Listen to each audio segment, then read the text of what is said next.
Hey, brothers and sisters, welcome back. Today we got our second testimony. We're here with Lauren Pena, and I know you're running for Congress in Austin. I am. I'm running for United States Congress in the new CD 37.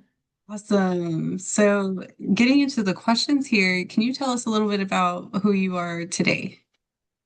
Well, first of all, I'm a mother. I'm also a survivor of human trafficking. I am currently living in East Austin, downtown, experiencing a lot of interesting social issues going on in the community, and that's what encouraged me to run. Awesome. And what made you feel like you wanted to share your story publicly today? I was really excited to hear, what you want to talk about on your podcast and things like that. And I think I've had a lot of emotional moments when I've told other people about my story. And so I thought it would be great to get it to a wider audience and that might, inspire other people and let them realize like God is real. He's like really, really real. Oh, 100%, especially coming from somebody running for Congress. That's such a huge accomplishment. So, congratulations on getting that far. That's amazing. Thank you. So kind of getting into the core of your testimony here, what was your life like before you encountered Jesus? You know, I was completely lost. I feel like looking back, I don't think that I was exactly like possessed by a demon, but I definitely was not holy. I made a lot of bad choices and I was kind of stuck in this world where I thought all of the violence and all the bad things that were going on, like I thought that was normal. I thought that was a regular part of life. And so I realized like I just wasn't living at all. I was existing but not living. Working in like strip clubs and stuff like that, it tends to expose you to a lot of things. And I know in my previous testimony, I had shared a little bit about that and how, I've always wondered that too. Like, was I possessed or was I just being a horrible person, you know? Right. Yeah. So like was there a turning point for you or like a moment where everything kind of shifted that made you look back on your life and be like, I got to make a change? I'm a survivor of human trafficking. The reason I ended up getting out of that is because I came up for public housing here in Austin, Texas, and that was in 2020. So I believed at that point in my life that okay, like everything's going to be good. This is going to be better. Like my life is going to change. But in reality, the environment was so much worse than even the environment I was in previously. Because at least at that point, like I knew all the bad things that were going to happen to me. I was desensitized. It didn't matter anymore. But coming into this place where you think you're finally safe and there's shootings, there's people banging on your door all hours of the night and all of that. I mean, it was just so unpredictable that it made it worse. By 2021, I tried to commit suicide multiple times. I literally kept trying to kill myself and it just wasn't working. Like I felt like I was that big of a failure that I couldn't even kill myself right. And I started praying to God one night, begging him to kill me because I was failing at killing myself. And so I was begging him, just kill me, I can't take it anymore. And I literally saw this light come down from the ceiling and sit on my chest. And it like lifted back off my chest. And for the first time in my entire life, I could breathe again. Like I didn't know I had this weight on my shoulders that I had. Like I could literally breathe better. And I went to bed that night, probably the best night's sleep I ever had. But I woke up the next morning and I heard this voice in my head, like, you're going to be in Congress. And I'm like, I don't even know what Congress is. At the time, I really had like a ninth grade education level. And so that's where it began. Bible, you see so many times where God calls the unqualified. And it's just so cool to see that, you're sitting here saying you only had a ninth grade education level and now you're in Congress, which I think Well, running for is such Congress. running for Congress. Yes, running for Congress. But that in itself is such an inspiration because imagine how many people out there are sitting there right now feeling the same way that you did, feeling like, I'm a loser, I failed at life. And so this is already going to be an amazing testimony. I'm excited to hear the rest of it. But that's incredible that that he did, answer your call and pulled you out, and he's clearly followed through with his promise here. Yeah, I mean, but I mean, I'm glad he didn't give me what I asked for because I wouldn't be alive, but I just never expected that, you know, see what happened was when I was 16, I got pregnant and my parents kicked me out of the house. And my high school handed me a diploma as well and kicked me out the door because they didn't want that look. And so I really only had a ninth grade education level. So from the time I was 16 to 29, I was a mindless zombie. I don't know if I was incapable of making good choices or I just had no hope or no reason to do better or I didn't know better. One of the three, but ever since then, things have been crazy. I mean, I got my bachelor's of political science, my paralegal certification from UT. I'm working on my master's, and I have like some of the biggest federal lawsuits out right now, like of, like civil rights stuff that, part of me part of me was like, you know what? If I can just write this badass lawsuit and send it to Congress, if I can sue Congress for all of these, violations to my civil rights, they can fix the policy. And that was a little ignorant, but getting fresh out of, my bachelor's degree and we're taught that government is one thing. I was so excited, like, oh, the Constitution, yay, the founding fathers. Like I was so excited. And then I start going to like local government things. I get on a local government committee and I literally get kicked off because I'm a conservative. And I'm like, wait, this isn't how it's supposed to be. So, like, straight off the bat, my First Amendment freedom of speech is violated just for my beliefs. And then I start testifying in the Capitol and I'm like, wait, these people are actually just sitting here lying. So, what a lot of people don't know, and I know I didn't know, that we have lobbyists, right? And there's taxpayer funded lobbyists. Well, even though whenever you sign in to go testify at the Capitol, you're swearing to tell the truth, these people lie. So, like, our taxpayer dollars are literally being weaponized against us in government. And I just couldn't believe it. So, I'm sitting here telling the truth on all these crazy things that are going on in the projects and like in Medicaid. Like I've literally had like medical experiments done to me and the taxpayers paid for it.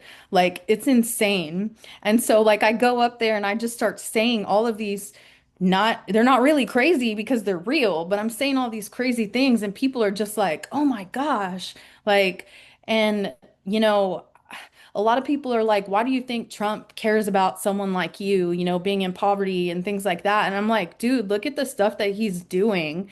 I can't help but to think that somebody in the Texas Capitol was sending my messages up higher because like all the things that he's doing, it's really going to benefit the poor families and it'll benefit the middle class too because the middle class suffers the most because they're paying for all of these programs. And so if God would not have put me through human trafficking, put me through poverty, I would not have realized all of these things. And so like my voice in government is so important because there's never been anybody, go through that. And another big thing a lot of people always ask about is the Epstein files, and they're going crazy about that. And I'm like, wait, y'all know that there's a bunch of Epsteins in Austin too, right? Like they're like this is not something that is just one person. And so I'm willing to bet, that it's like that in every capital city across America. And so when I start talking about things like that, like people are shaking in their boots. So I would just really encourage, I mean, I'm seeing you right now and I've heard your beliefs and you're in San Antonio. Like, let's get you to run. Let's get you on city council. Like, let's do this because like our experiences, the things that we've seen and what we've come through, there's not voices like that in government. And I'm sorry, I don't have time to sit here and like deal with the BS. We learned how to not deal with that. Yeah, no, and I always felt, because I know our testimonies are very, very similar, but very, very different.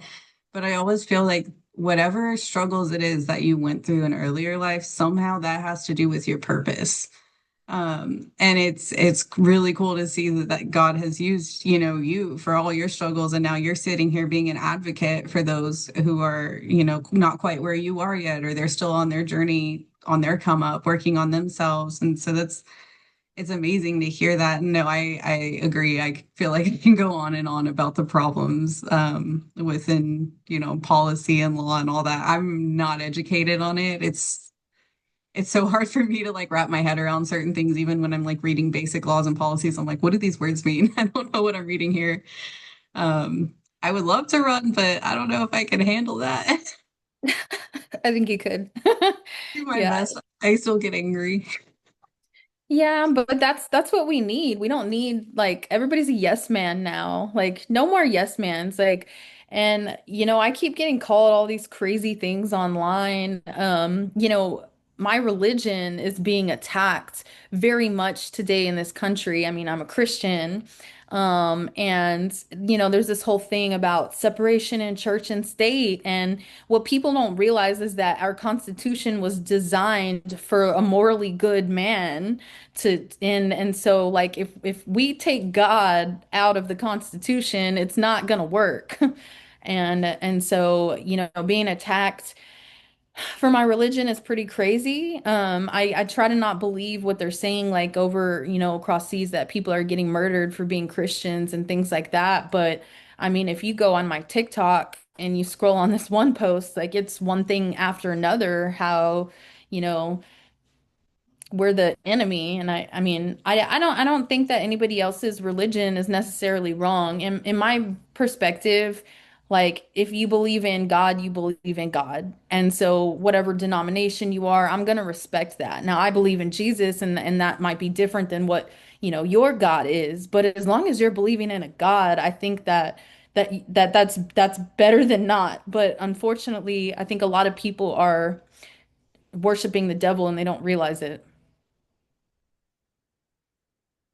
That is definitely one of the more unfortunate things. I'm not going to lie, I try to be as tolerant as I can with other religions, but, and I'm not mean, like, I'm not going to go after somebody and attack them. But, when you look at even some religions that might seem good, and then you get down to it, you realize they're not as good as they seem. There's a lot of hidden things in there, a lot of what would you call very legalistic rules. And I do believe that Jesus is the only way. And so when I see some of these things and I look at it, it's almost like a concern that, maybe some of these people that are following these other religions might be suffering sometimes physical, mental, and even emotional abuse from these other leaders that are straying away from the truth, if that makes sense. Not that I'm trying to attack anybody, but I did kind of want to circle back because you mentioned a lot about the lies that are coming and that you have to deal with. And so I was wondering, what lies did you believe about yourself before finding Jesus? And was it anything that society had kind of pushed on you? Well, I mean, I think that I 100% believed I was a failure, that I had no purpose. Usually when I would wake up in the morning, the first thing I would think about was how much I wished I was dead. And pretty much like my entire day, I was pretty much solely focused on how much I wished I was dead. And I just couldn't get like the thought out of my head. And so I believed I was a failure. I believed I had no purpose. I really believed that I was just put on this earth to be used by people. I felt more like an object. I was not a person. And so it was the lack of purpose for sure.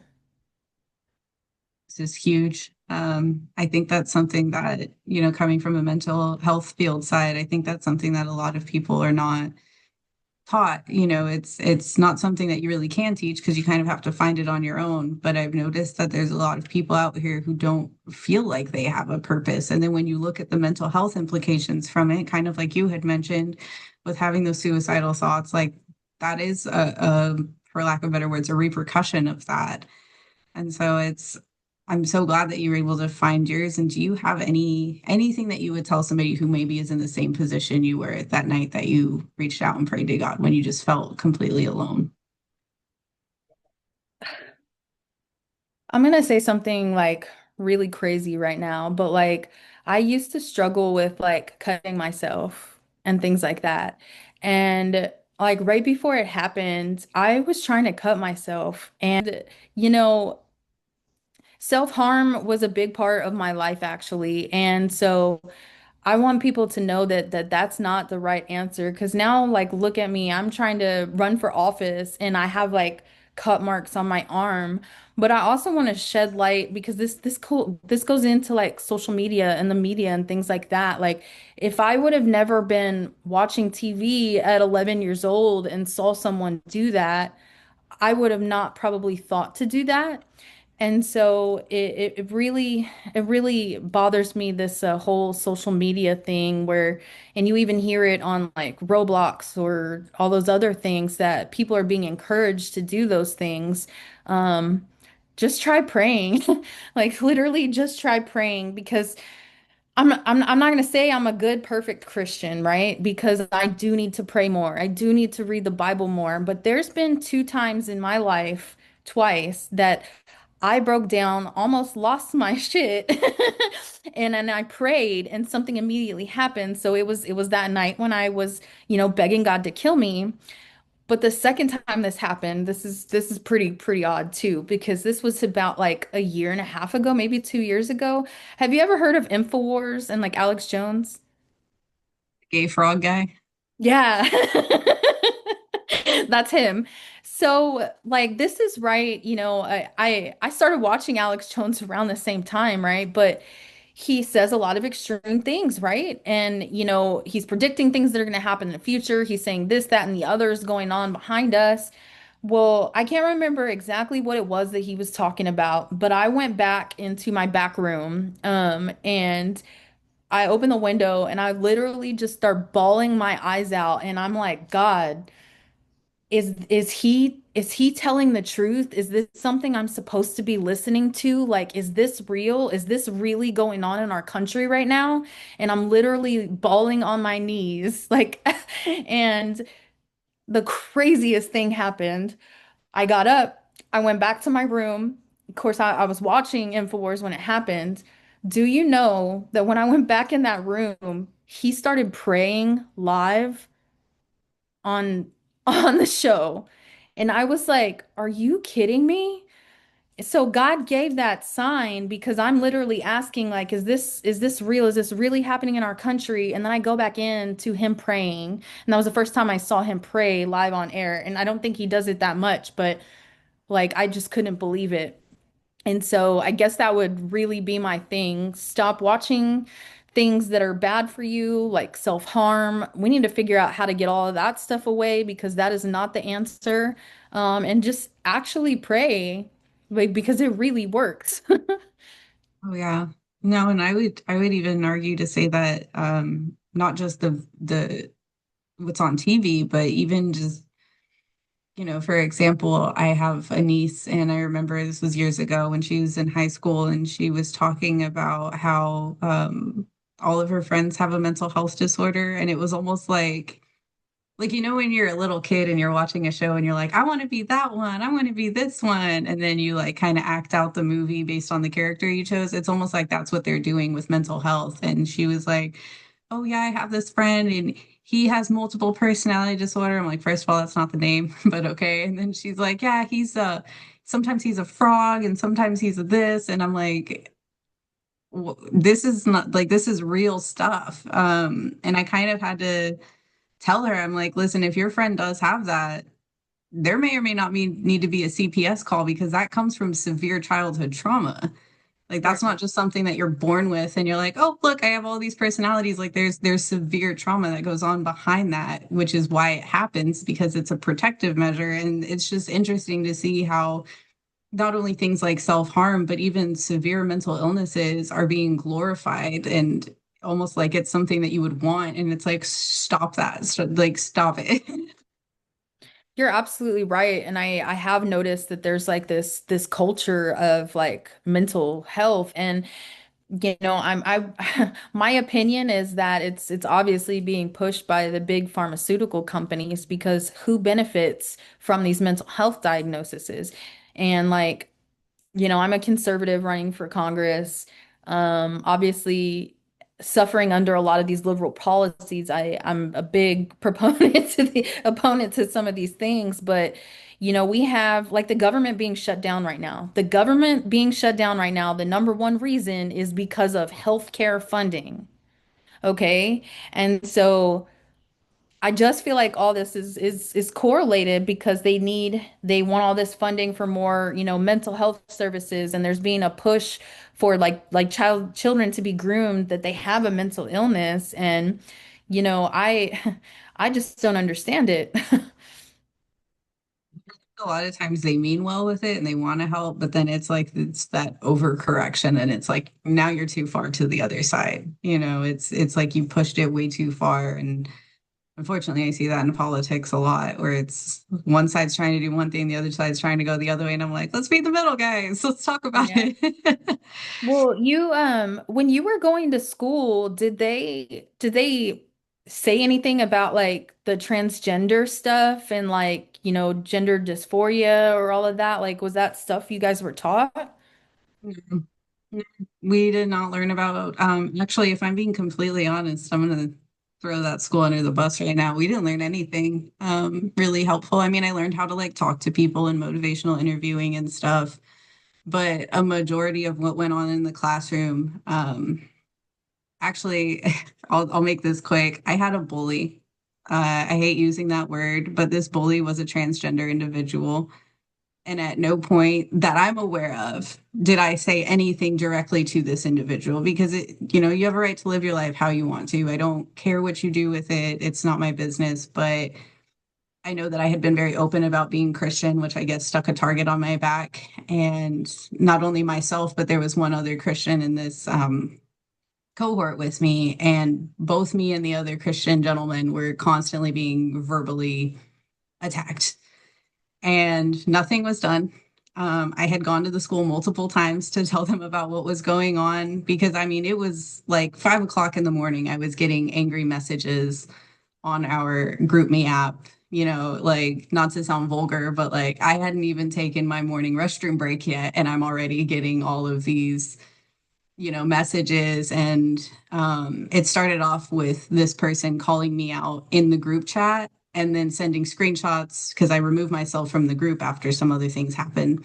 And then sending me screenshots of what this person put in the group chat to let me know that they had put it in the group chat. And I'm like, are you kidding me? Like, leave me alone. I don't care what you think. And it was stuff along the lines of like, if you don't believe that people can be racist against white people, then you don't belong here. Because that was a comment I had made in one of my classes is like, okay, I hear you guys about the racism, but then it almost felt like the entire social work curriculum was like, white people are bad. If you're white, you're bad. White people, bad, bad, bad, bad. And that's all I ever heard it felt like. And so I mentioned it and I was like, hey, like at what point do we kind of recognize that like your skin color doesn't determine what kind of person you are? That comes from your character, right? This is the problem with racism is judging on skin color and what are we doing? And they basically went at me and they're like, reverse racism isn't real. And I'm like, okay, whatever you say. Like, this is a losing battle because it felt like I was by myself. If there were any students in that cohort with me that agreed, I have no idea because they all stayed silent. And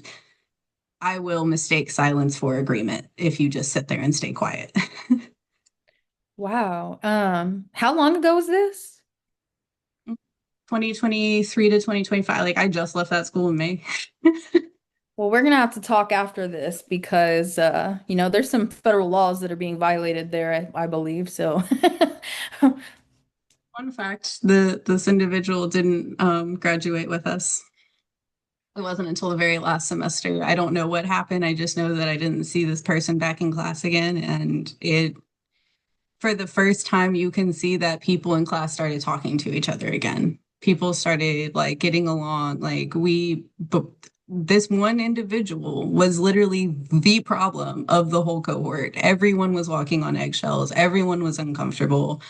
And at the end, after this person left, it was like everybody was like, well, I was always afraid to speak up. I was always afraid to say this because I didn't know if this individual would have had a fit about it. And there were multiple class periods where, we're trying to learn and this individual is just having an argument with the professor or the speaker the whole time. And the rest of us are just sitting there like, And that person, like their career choice was to go into mental health, correct? yes, And that's just I mean, were you in California? I was in Arkansas. Hey, we're I gonna mean, have to look into Arkansas. it I expected was, that out of California. no, it was Hillary Clinton's university. Oh, okay, this makes sense. Yeah. I didn't know that before I accepted the acceptance. And then I got there and I'm like, crap. I'm not even Republican. I don't vote. Like, unfortunately, I'm one of those people that I'm like, I have trust issues with both sides of the government. I definitely lean more right, but I'm very middle. And yeah, I can honestly say after that experience, I was like, never do I want to be a part of these kind of institutions again. It's just, it was not, it almost seemed like everyone was scared just because this person was transgender. And I'm like, we're not attacking them because they're transgender. We are trying to work on poor behaviors. And for some reason, just because this person was transgender, which is a thing a lot of people said at the end, well, I didn't know if it would be taken as being hate speech, or I didn't. And I'm like, that's the problem.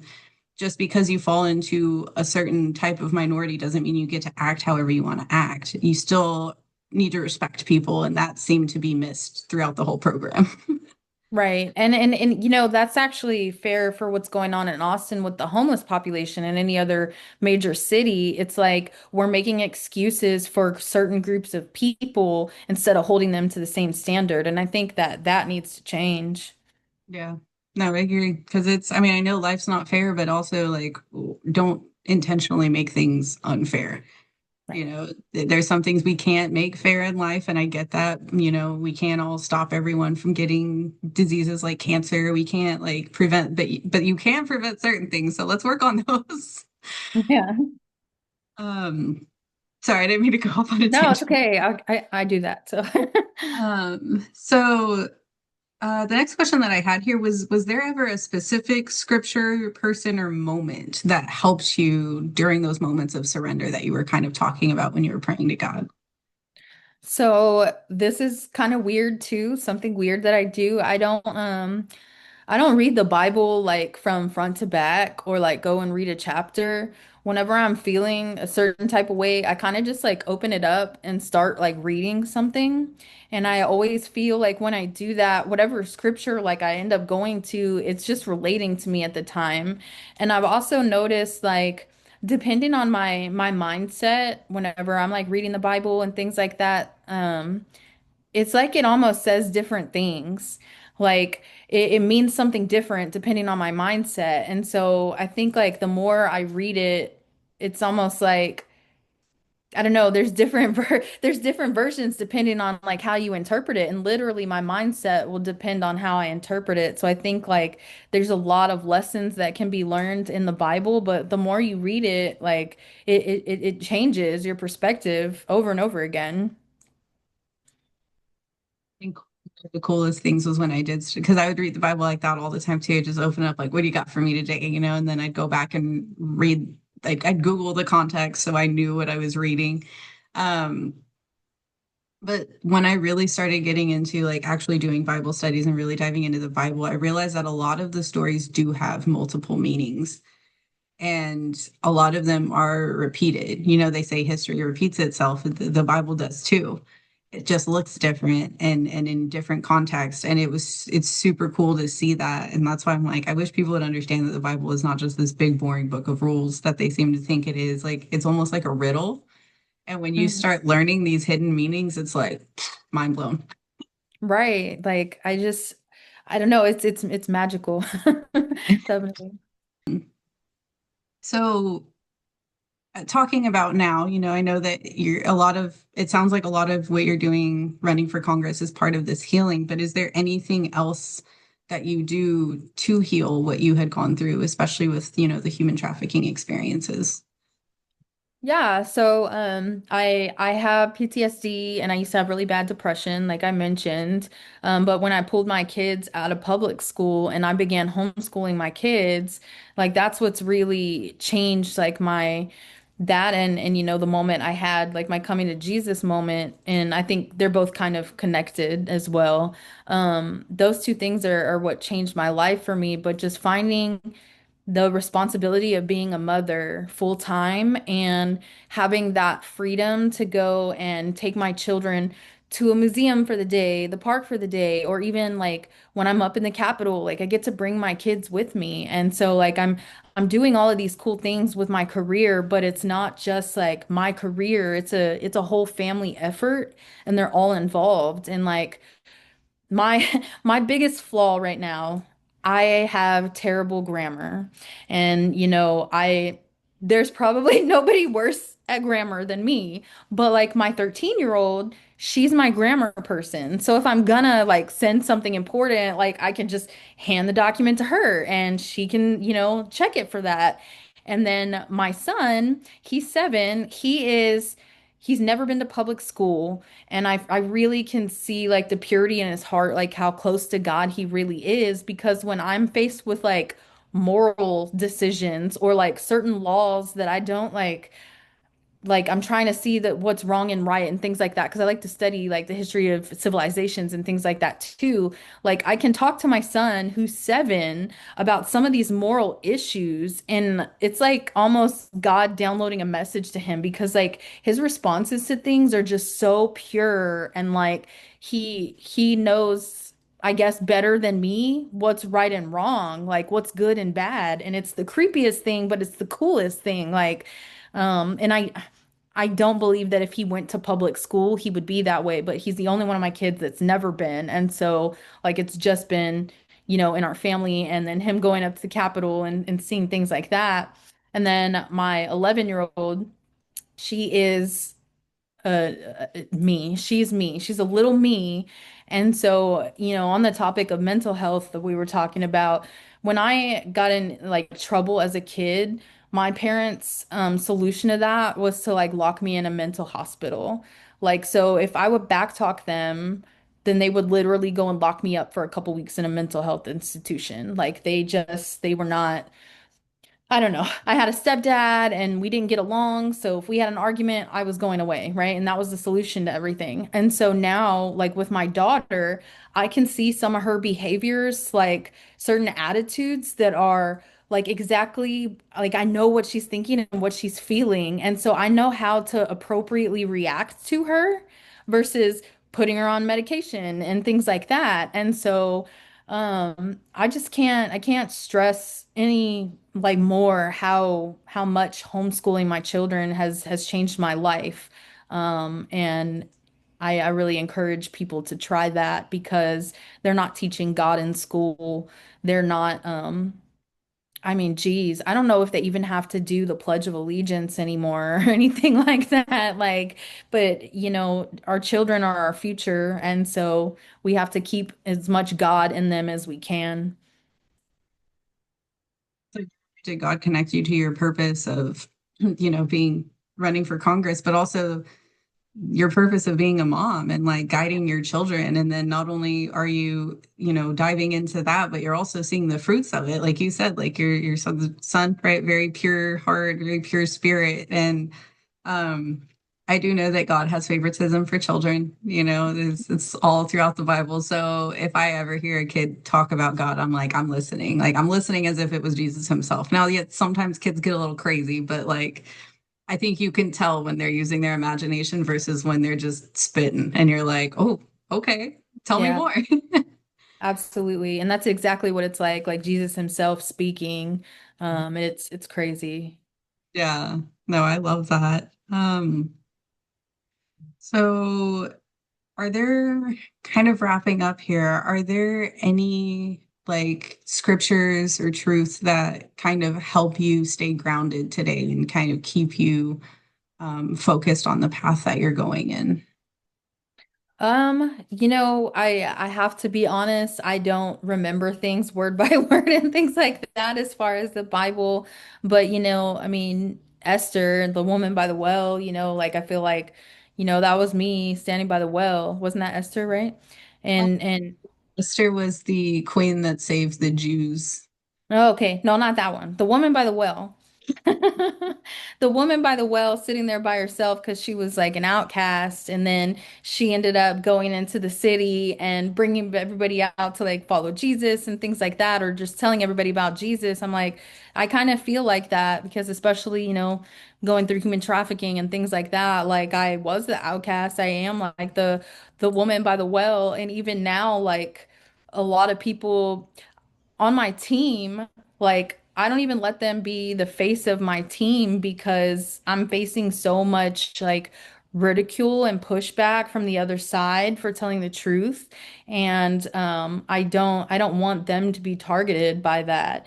And so, I'm just gonna keep spreading the message and telling my story. There, there is one thing like that kind of made me mad. I've had a couple people like when I'm talking to them and I bring up like my coming to Jesus story, they're like, "Well, why did you feel the need to tell me that?" And I'm like, "Well, like I felt the need to tell you that, and like these stories need to be shared."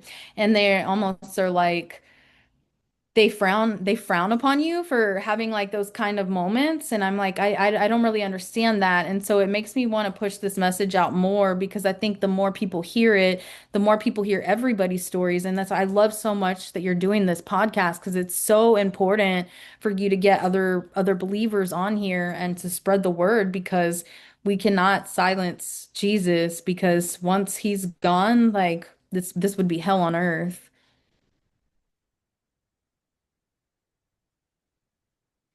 Importance of sharing testimonies is, not only sharing what Jesus has done for us, but also it gives people courage to do it because there's a lot that goes on, even though we see, Christians, the trials that they're facing on the other side of the world right now. We here in America have it a lot easier. Which I would argue to say that it almost kind of makes it worse because there's so many Christians that are afraid to speak out on their newfound faith and stuff like that because they don't want to get ridiculed. Thankfully, we're not getting killed like they are overseas, but I think anytime somebody shares their testimony, it gives somebody courage. It's, I mean, that's what kind of started with me is like I actually didn't want to do a podcast. I hate being any kind of presence online because I don't want to get picked on. But, I was watching all of these other Christians doing it. And actually it was after I watched Charlie Kirk get assassinated that I'm like, we've got to get more loud about this. Like, we not only are we being silenced by the opposing side, not Democrats, but just evil. Not only are we getting silenced by evil, but um we're almost silencing ourselves. And that's not what we're supposed to be doing. We're supposed to be standing here bold. And so God had put this podcast on me like 2 years ago while I was in school. And at first, I had the idea that I was going to do it all social work based, like it was going to be just about social work.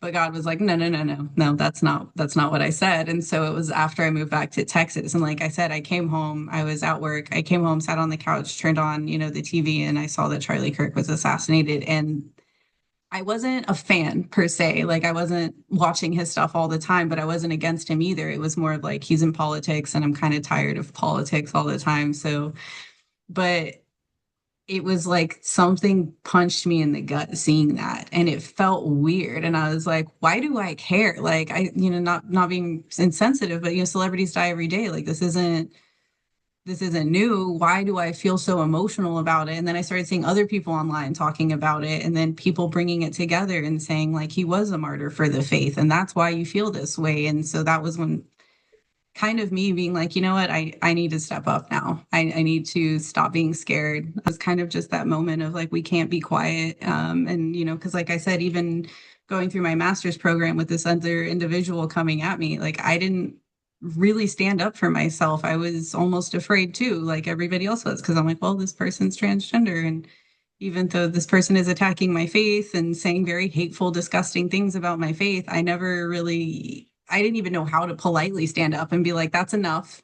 Please stop. Like it was hard, but it was like I said, Charlie Kirk was just that kick in the stomach of like, enough. Like you can stand up for yourself and still be polite. You can speak your truth without being offensive. And even if somebody gets offended because of my faith, that's not my problem. Like in the most respectful way, if somebody's offended by somebody's choice of faith, then that person should probably seek a therapist because we're all allowed to make our own choices. Right. Probably not me because they don't like my faith, but Yeah. No, I mean, we have to keep talking about it. And so I'm so proud of you and I'm so excited and think you're doing great. I could probably send more people your way too to be on your podcast if you'd like.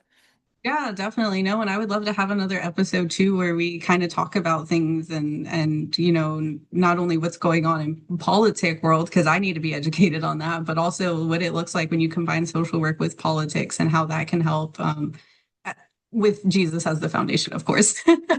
Well, if I get elected, I'm gonna need someone with your expertise on my team, so keep that in mind. You want to Got go you. to Got Washington? I'll have to wear a full body armor to go out there, I guess. Oh no, it's pretty safe. I don't know. Well, now. True, true. Yeah, I'm still used to all the videos I saw before. I'm like, oh, No, well, here is one thing that's crazy. So the last time I went to Washington, D.C., I was riding an electric scooter around because I was trying to get to the Capitol. It was right before the big, beautiful bill, and I wanted to get in there and like talk to people because I'm like, wait, I have information. Needless to say, I didn't make it on time. But as I'm riding the scooter, there's a woman laying on the sidewalk, naked, having a mental health episode, screaming and it was horrible. And then the police were just surrounding her. And so, like, I see this happening, and like, I'm a woman, I'm also a survivor. And the things she's talking about, clearly, she'd went through some sexual trauma and things like that. And so, like, I pull the scooter up next to there, and I'm like, can I talk to her? Can I touch her? Can I be there with her? I don't want her to be there alone. And the police were like, no, you need to go on. And finally, I was like, what are you gonna do? Arrest me? And so like I got on the floor next to this woman. I'm in my dress. Like I'm dressed like this and like I'm laying on the sidewalk with this woman trying to console her.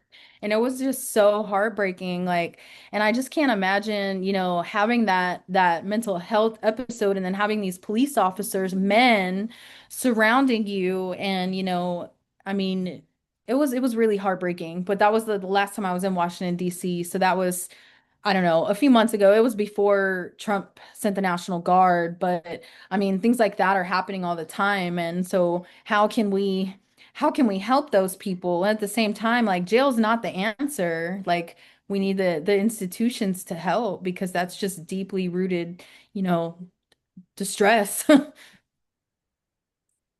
and it's a lot of trauma there. And, I know before we started the recording, we had had a whole conversation about institutions. And I think that'd be something great to like bounce back and forth because, again, there's a way to do them correctly and there's a way to do them incorrectly. And if they're done correctly, they can actually be very beneficial to people like that woman that you had seen.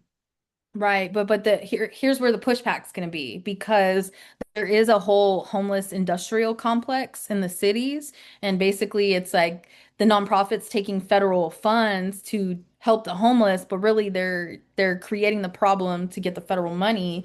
And so that's my only thing, like how do we prevent those institutions from not profiting off of people that are sick, needing assistance? And so, like I said, if I get elected, I mean, obviously I trust you, so your opinion would have more weight than these bureaucrats that have been in for a long time. So I hope to keep you as an advisor for sure.